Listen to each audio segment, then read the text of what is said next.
Sungai Citarum mengakibatkan sedikitnya 1.000 rumah terendam air.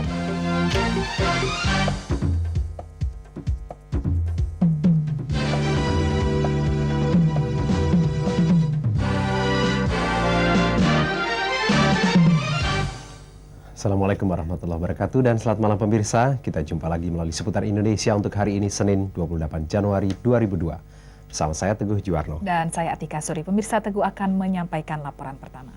Silakan Teguh. Baik, Atika.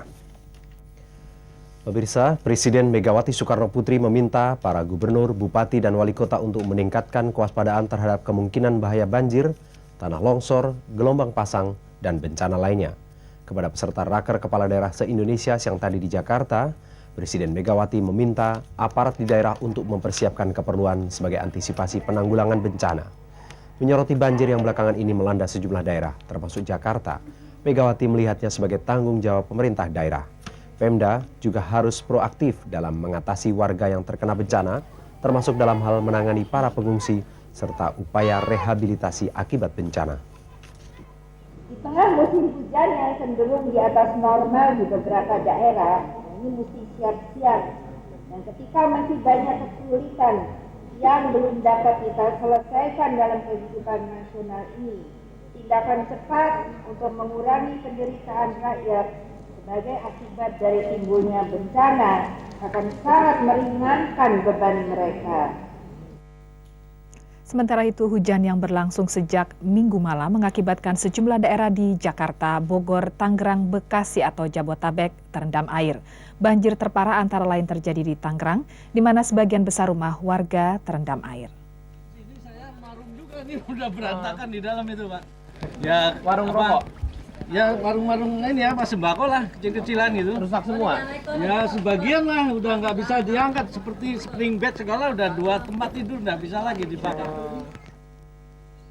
Suwarno memang hanya sempat menyelamatkan sedikit barang berharga miliknya seperti dokumen penting, sehingga perlengkapan rumah tangga lain miliknya harus ia relakan terendam air. Suwarno hanya satu dari warga Kelurahan Gembor, Kecamatan Priok, Tangerang yang terkena musibah banjir.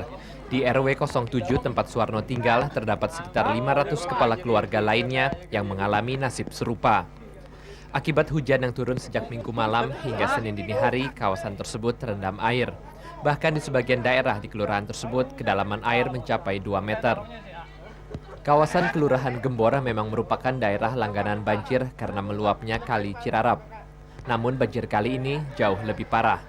Saya mengharapkan sekali lagi bantuan dari Pak Wali Kota agar pendangkalan saluran yang di Cirarap ini, ya tempatnya dari Tomang Baru sampai Kota Bumi ini dikeruk pendangkalannya. Selain RW 07, RW 08 dan juga dihuni sekitar 500 kepala keluarga juga terkena musibah banjir. Pemirsa, tidak terhitung kerugian yang harus diderita warga Kelurahan Gembor, Tangerang akibat banjir yang terjadi di kawasan ini setiap tahunnya. Mereka berharap pemerintah memberikan perhatian yang lebih serius agar suatu saat nanti daerah ini dapat bebas banjir. Sayyidin Nazir dan Sabta Darmahadi melaporkan. Dari Bandung dilaporkan, luapan Sungai Citarum mengakibatkan sedikitnya 1.000 rumah terendam air. Genangan air semakin tinggi menyusul hujan yang berlangsung sejak Minggu sore. Luapan Sungai Citarum sepanjang hari Minggu kemarin mengakibatkan sedikitnya 1.000 rumah terendam. Genangan air terparah nampak antara lain di Kelurahan Andir, Kecamatan Balinda, yaitu Kampung Parung Halang, Kampung Ciputat, dan Kampung Muara. Ketinggian air mencapai 40 hingga 150 cm. Di Kampung Parung Halang, rumah yang terendam sebanyak 262 unit yang dihuni sekitar 378 kepala keluarga. Di Kampung Ciputat, sedikitnya 125 rumah milik 140 kepala keluarga terendam, dan di Kampung Muara sebanyak 22 rumah milik 46 kepala keluarga juga terendam air. Selain perumahan, banjir juga nampak di Jalan Inspeksi dan Jalan Andir yang mengakibatkan terputusnya arus lalu lintas di daerah Ketang dan Balenda. Di Kecamatan Dayakolot, banjir mengenangi sekitar 500 rumah di Desa Cangkuang Wetan, Dayakolot, dan Desa Bojong Citepus. Sedangkan di Kecamatan Cilenyi sedikitnya 137 rumah di Kampung Cipanileman dan 153 unit rumah di Kampung Babakan Sayang terendam air. Walaupun banjir telah merendam ratusan rumah, sebagian besar penduduk belum mau mengungsi. Menurut warga, mereka baru akan mengungsi jika banjir semakin menjadi-jadi. Sebagian warga korban banjir mulai terserang penyakit gatal-gatal dan muntaber. Dari Bandung, koresponden Ilmi Hatta melaporkan.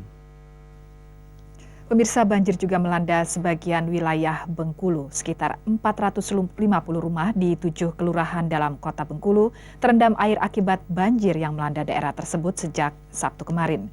Kelurahan yang terendam air antara lain Sukamerindu, Tanjung Agung, Tanjung Raya, Semarang, Rawamakmur, Kebun Tebeng, dan Bentiring. Banjir terparah terjadi di Sukamerindu, Tanjung Agung, dan Tanjung Jaya dengan ketinggian air mencapai 1,5 meter. Banjir juga merendam sekitar 200 hektar sawah penduduk. Ketinggian air mencapai 1 hingga 1,5 meter. Genangan air juga nampak di sebagian wilayah di Kabupaten Bengkulu Selatan serta ruas jalur lintas Barat Sumatera. Menurut beberapa warga, air mulai meninggi pada Sabtu malam. Banjir terjadi selain akibat luapan Sungai Serut, Bengkulu, juga kecilnya saluran pembuangan air yang tidak mampu menampung luapan air. Untuk membantu korban banjir, Pemda Bengkulu membangun posko banjir dengan mengerahkan petugas Satuan Polisi Pamung Praja dan kepolisian. Pemirsa, Seputar Indonesia akan segera kembali dengan laporan lain.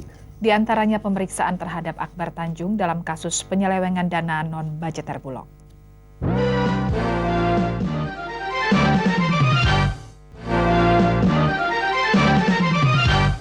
Awal Februari, Kejaksaan Agung akan kembali memeriksa tersangka Akbar Tanjung. Pemeriksaan juga dilakukan terhadap tersangka lainnya dalam kasus penyelewengan dana non-budgeter Bulog. Beberapa temuan baru dan masukan berupa keterangan dari saksi-saksi mengharuskan Kejaksaan Agung untuk memeriksa kembali Akbar Tanjung, tersangka kasus penyelewengan penggunaan dana non-budgeter Bulog sebesar 40 miliar rupiah. Menurut Kepala Pusat Penerangan dan Hukum Kejaksaan Agung Mulyo Harjo, surat panggilan akan disampaikan kepada yang bersangkutan 3 hari sebelum pemeriksaan atau sekitar tanggal 2 Februari mendatang. Kepada wartawan Senin siang di Jakarta, Mulyo Harjo mengungkapkan selain Akbar Tanjung, Kejaksaan juga akan memeriksa para tersangka lainnya seperti Ketua Yayasan Raudatul Janah Dadang Sukandar, mantan Deputi Keuangan Bulog Ahmad Ruskandar, dan penyalur sembako Winfred Simatupang. Sesuai dengan rencana dan hasil dari pengumpulan alat bukti terhadap para saksi yang sudah diperiksa, direncanakan kepada para tersangka termasuk Pak Akbar itu tanggal 5 Februari ya. Mulyo Harjo mengatakan Kejaksaan Agung belum menetapkan status cekal terhadap Akbar Tanjung.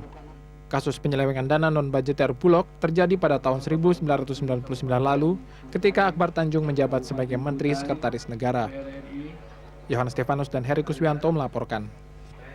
Sementara itu, tim penyelamat Partai Golkar atau Tim 5 siang tadi menggelar rapat membahas langkah-langkah menyelamatkan Golkar berkaitan dengan kasus Akbar Tanjung.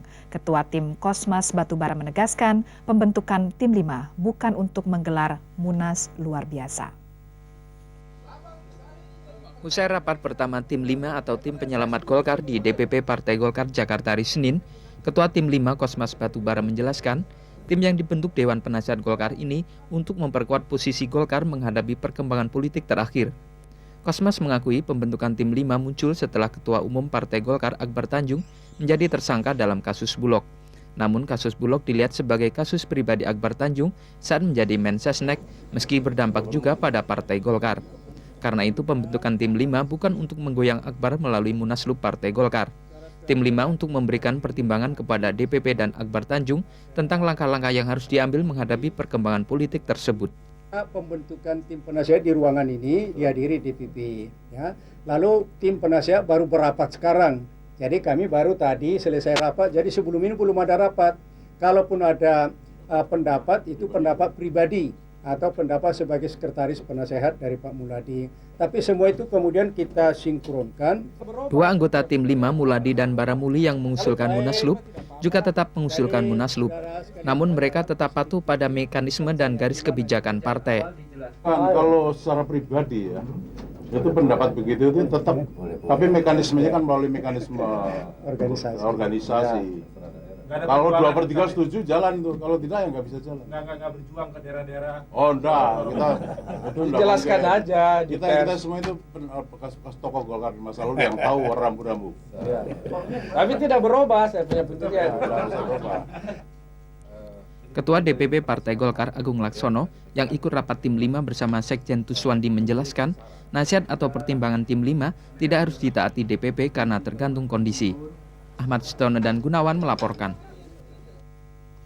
Pemirsa, Menteri Dalam Negeri Hari Sabarno mengatakan pembentukan tim independen diperbolehkan untuk kasus tingkat 2 termasuk menyangkut pemilihan kepala daerah.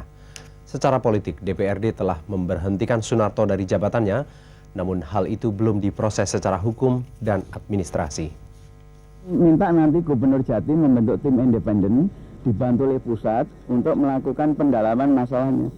Dilihat dari aspek hukum tata negara, yuridis, administrasi, politik sendiri. Memang realitasnya, faktanya DPRD sudah menghentikan secara politik kan, tetapi kan proses administrasi hukum juga harus diikuti kan. Beralih ke Aceh, pemirsa Undang-Undang Nomor 18 Tahun 2001 Nangro Aceh Darussalam memberi peluang pemilihan kepala daerah secara langsung dengan persiapan paling kurang 9 bulan. Pemilihan kepala daerah secara langsung dinilai positif pengamat politik Andi Malarangeng.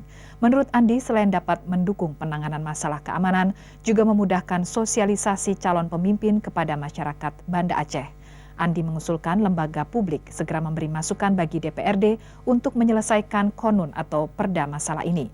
Sementara itu, Ketua Komisi A DPRD setempat Mustafa Gelanggang menyatakan pemilihan langsung kepala daerah bisa dilakukan dalam waktu dekat, baik di tingkat 1 maupun tingkat 2. Antara lain kepala daerah tingkat 2 atau Bupati Lok Semawe, Aceh Utara, serta Bupati Aceh Selatan. Sekitar 3.000 siswa sekolah di bawah naungan Yayasan Santo Yosef Makassar, Sulawesi Selatan sepanjang hari ini tidak belajar karena sebagian besar karyawan yayasan mogok kerja. Mereka menuntut penyesuaian gaji. Mogok kerja karyawan juga membuat pelayanan di Rumah Sakit Stella Maris dan Rumah Sakit Bersalin Siti Mariam di Makassar terganggu. Karena alasan kemanusiaan, sebagian karyawan rumah sakit tetap bekerja seperti biasa.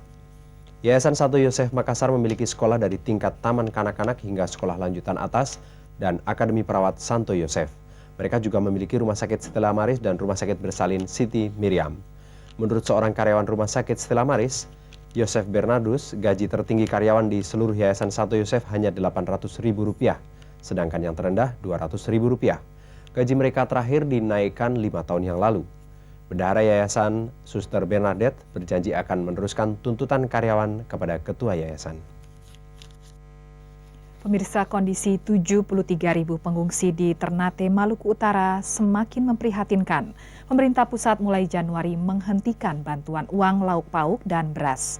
Untuk makan sehari-hari mereka hanya mengandalkan bantuan dermawan. Berdasarkan data Satkorlak Maluku Utara, saat ini terdapat 176.000 pengungsi Maluku Utara. Dari total jumlah pengungsi, baru 50% atau sekitar 73.000 pengungsi yang dipulangkan atau pulang dengan inisiatif sendiri. Sementara sisanya kini hidup dalam kondisi sangat memprihatinkan akibat dihentikannya bantuan pangan dan lauk pauk. Pejabat Gubernur Maluku Utara Abdul Muhyi Effendi sangat menyesalkan sikap pemerintah pusat yang menghentikan bantuan uang lauk pauk dan beras di tahun 2002 bagi pengungsi di Maluku Utara. Muhyi berharap pemerintah tidak menyamakan nasib para pengungsi di semua daerah.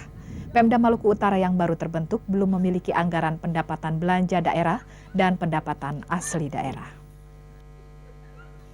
Pemirsa, Seputar Indonesia masih akan kembali dengan informasi lain. Di antaranya tentang proses tender ulang penjualan saham BCA. Para calon investor sore tadi memasukkan penawaran akhir.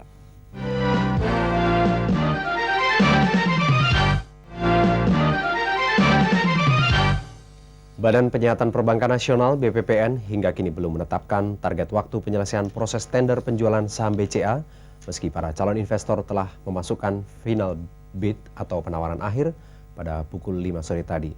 Dalam keterangan pers sore tadi, Kepala BPPN I Gede Putu Arisute mengatakan BPPN masih melakukan konsolidasi dengan Bank Indonesia dalam hal fit and proper test atau uji kelayakan dan kepatutan para calon investor. BPPN akan melakukan 2 tahap evaluasi kepada para calon investor yang mengajukan penawaran akhir sebelum menentukan pemenang tender. Tahap pertama, calon investor harus memenuhi 4 kriteria, antara lain surat pernyataan calon investor tidak terkait dengan grup Salim dan lulus fit and proper test Bank Indonesia. Pada tahap kedua, calon investor akan dievaluasi berdasarkan kriteria kuantitatif atau atas harga penawaran yang berbobot 50 poin. dan kriteria kualitatif, antara lain tentang struktur konsorsium dan rencana bisnis dalam mengembangkan BCA. Jadi kita akan mengumumkan mungkin berikutnya dalam konferensi pers berikutnya lah, kita akan kasih tahu perkembangannya dulu setelah kita berkonsultasi juga dengan Bank Indonesia. Karena terus terang ini fit and proper ini kan yang melakukan Bank Indonesia, dan mereka juga akan melakukan tes tersendiri terhadap calon-calon bidder ini. Tabungan Haji Arafah mengirim langkah ke Baitullah. Pemirsa, salah satu masalah yang kini dihadapi oleh jemaah calon haji Indonesia adalah masalah kesehatan, terutama berkaitan dengan cuaca di Arab Saudi yang kini sedang musim dingin. Ya, dan untuk mengetahui kondisi jemaah haji Indonesia yang kini berada di Jakarta khususnya, kita akan menghubungi rekan Muti Arianti yang sedang berada di Asrama Haji Pondok Gede, Jakarta. Halo Muti, apakah bisa diceritakan kondisi para jemaah haji di Asrama Haji saat ini? Iya, hingga hari ini jumlah calon jemaah haji yang telah diberangkatkan dari berbagai embarkasi di tanah air sudah mencapai 56.000 orang. Sedangkan jumlah calon jemaah haji yang berangkat melalui embarkasi Pondok Gede sudah mencapai sekitar 8.000 orang. Dan para calon jemaah haji yang berada di Wisma Pondok Gede Jakarta ini bisa memperoleh pelayanan kesehatan selama 24 jam di klinik kesehatan. Dan para calon jemaah haji ini wajib memperoleh vaksin tetravalen guna mencegah terkena penyakit meningitis meningokokus. Penyakit meningitis ini merupakan penyakit radang selaput otak dan sumsum tulang belakang yang bisa menyebabkan kematian. Data Departemen Kesehatan mencatat dalam 5 tahun terakhir terdapat 57 jemaah asal Indonesia yang mengidap penyakit meningitis. 28 diantaranya meninggal dunia. Penyakit meningitis ini disebabkan oleh kuman yang menular melalui cairan ludah atau bersin batuk. Dan gejala awal penyakit ini seperti suhu badan panas tinggi secara mendadak, mual-mual, dan muntah-muntah. Berikut penjelasan Kepala Bidang Kesehatan Penyelenggara Ibadah Haji. Vaksin ini memberikan kekebalan kepada jemaah sebaiknya disuntikan 10 hari seminggu. Jadi dia dapat memberikan kekebalan selama 2 tahun. Untuk mencegah penyakit meningitis, para jemaah haji sebaiknya selalu menjaga kebersihan dan menggunakan masker penutup hidung selama berada di Tanah Suci. Demikian Teguh dan Atika. Ya, terima kasih Muti. Pemirsa, jemaah haji asal Padang, Sumatera Barat dilarang memasukkan sambal rendang ke bagasi pesawat, namun harus dijadikan barang tentengan di dalam kabin. Sementara itu, jemaah haji asal Aceh mendapat keistimewaan karena terbang dengan menggunakan teknologi terbaru ke Dirgantaraan. Kerepotan di asrama haji Sumatera Barat seringkali terjadi saat pemeriksaan dan penimbangan barang bawaan calon jemaah. Saat petugas bea dan cukai memeriksa tas calon jemaah, selain berisi pakaian dan peralatan pribadi, terdapat juga makanan berupa sambal. Sebagian besar calon jemaah Sumatera Barat memang tidak lupa membawa sambal khas, yaitu rendang Padang. Alasan para jemaah membawa rendang karena khawatir sambal di Tanah Suci nanti tidak cocok dengan selera. Namun seorang petugas bea cukai menuturkan pihaknya melarang jemaah memasukkan rendang berminyak ke bagasi pesawat. Total jumlah jemaah haji asal Sumatera Barat tahun ini berjumlah 4.352 orang. 6 orang dilaporkan meninggal dunia. Sampai minggu ini, 3 kloter sudah diberangkatkan ke pelabuhan embarkasi di Medan, Sumatera Utara. Sementara itu, jemaah haji asal Banda Aceh mendapat keistimewaan saat berangkat ke Tanah Suci menggunakan pesawat Airbus A330 milik Garuda Indonesia. Pesawat ini menggunakan semua teknologi terbaru dunia dirgantara seperti wingtip dan fly-by-wire. Dengan teknologi ini, pesawat berbadan lebar dapat dikemudikan dengan hanya seorang pilot dan kopilot. Bahkan menurut Kapten Pilot Majedi Abdurrahman, hanya beberapa menit setelah lepas landas menuju Riyadh, ia sudah melepas autopilot. Manajer Garuda Banda Aceh Ansori menyatakan jemaah haji Aceh memang pantas mendapatkan layanan terbaik, mengingat sejarah Garuda Indonesia berawal dari bumi Serambi Mekah. DC-3 Selawah adalah pesawat pertama Garuda sumbangan para saudagar Aceh saat awal revolusi. Guspen Khairul dan Marhian Syah Aziz melaporkan. tabungan Haji Arafah mengiring langkah ke Baitullah.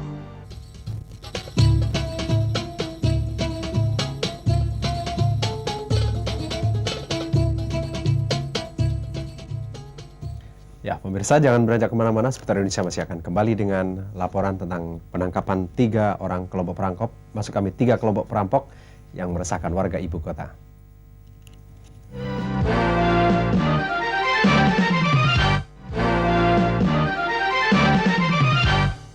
Dalam 3 pekan terakhir, jajaran Reserse Polda Metro Jaya berhasil menangkap 3 komplotan perampok yang selama ini meresahkan warga Jakarta. Dari para tersangka, petugas menyita 2 kg emas murni dan sejumlah uang tunai. 6 tersangka spesial perampok toko emas dan pembobol brankas beserta 2 tersangka penada ditangkap jajaran Reserse Polda Metro Jaya. 3 tersangka lainnya masih dalam pencarian petugas. Tersangka Riyadi Hasan alias Alam yang diduga mendalangi aksi perampokan ini Minggu malam tewas ditembak petugas karena melawan saat akan menunjukkan tempat persembunyian tersangka lainnya. Dari tangan para tersangka, petugas berhasil menyita barang bukti berupa emas murni seberat 2 kg, handphone, uang tunai, serta sejumlah peralatan yang digunakan saat merampok. Kasat Serse Umum AKBP Tito Karnavian menjelaskan, sejak tahun 1999 lalu hingga pertengahan Desember lalu, komplotan ini sudah melakukan aksinya 10 kali di kota Jakarta, Surabaya, dan Medan dengan perkiraan kerugian mencapai 2,4 miliar rupiah. Menurut Tito, dalam aksi komplotannya juga menggunakan 2 senjata api. Nah, dalam kasus-kasus seperti di Bekasi, ada 2 satpam, itu diikat, ditodong dan diikat, menggunakan senjata api. Sekarang senjata api kita lagi kembangkan. Belum, tapi sudah ada pengakuan, ada senjata api dan kita sedang tetap kembangkan itu. Tersangka Samsir menjelaskan bahwa senjata api yang digunakan hanyalah mainan. Itu katanya disebut-sebut ada 2 senjata api, benar nggak? Nggak ada Pak, bukan Pak. Main-mainan Pak. Main-mainan? Iya Pak. Itu tahu dari mana? Iya Pak. Itu memang benar mainan? Iya Pak. Biasanya megang senjata api itu siapa tuh Pak? Mainan itu? Nggak ada Pak, mainan dibuang aja gitu Pak. Langsung dibuang gitu? Iya Pak. Petugas menghimbau untuk mencegah aksi perampokan sebaiknya pemilik toko emas menggunakan kunci elektronik dan kamera monitor. Untuk mengetahui emas curian dalam bertransaksi, masyarakat dimintai memeriksa kelengkapan surat dan tidak mudah tergiur dengan harga yang murah. Deden Kusondo dan Rustam Marham melaporkan. Pemirsa, banjir yang melanda beberapa daerah di Tangerang ternyata tidak merugikan semua orang. Sejumlah orang justru mendapat tambahan penghasilan saat terjadi banjir. Bagi kebanyakan orang, banjir adalah bencana. Tapi bagi sebagian orang, banjir bisa berarti tambahan penghasilan. Seperti yang terjadi di ruas Jalan Mauk, kawasan Pasar Kemis, Kota Bumi, Tangerang. Senin siang, sebagian ruas jalan tersebut terendam air sepanjang 100 meter dengan ketinggian air mencapai 50 cm. Akibatnya sejumlah orang maupun kendaraan sulit untuk melintasi jalan tersebut. Situasi inilah yang dimanfaatkan sejumlah orang dengan menyediakan jasa penyeberangan. Yaya Samsurya, lelaki yang sehari-hari bekerja sebagai buruh bangunan ini, memanfaatkan gerobak pasir miliknya sebagai alat penyeberangan. Seperti Yaya, Budiono yang sehari-hari mengangkut sampah juga memanfaatkan gerobak sampah untuk alat penyeberangan. Hari ini saya libur Pak, buat ngangkat orang aja buat tambahan Pak. Satu orang dikenain biaya berapa nih? Satu orang 2.000 Pak. 2.000. Dari pagi sampai sekarang udah berapa orang nih? Ya kurang lebih ada kali bangsa 10 orang mah Pak. Tembok belakang perusahaan itu ambruk Pak karena jadi banjir. Makanya kita menolong orang Pak sifatnya Pak. Satu orangnya saya kenakan 1.000 Pak. Kalau menolong nggak dikenain uang dong Pak? Nah, ya masa kita kan perlu makan Pak. Kan gitu ya. Jadi dari pagi udah berapa penghasilan? Ya, kurang lebih ya 30-an. Meski mendapat tambahan uang, para penarik gerobak ini lebih mengharapkan tidak terjadi banjir di daerah tersebut. Karena saat banjir, rumah mereka pun ikut terendam air. Edwin Nazir dan Sabta Darmahadi melaporkan. Pemirsa, informasi tadi mengakhiri jumpa kita malam ini. Dari Studio 5 RCTI Kebonjeruk, Jakarta, saya Atika Suri. Ya, dan saya Teguh Juwarno beserta tim redaksi Seputar Indonesia mengucapkan terima kasih atas perhatian dan kebersamaan Anda. Selamat malam, sampai jumpa dan wassalamualaikum.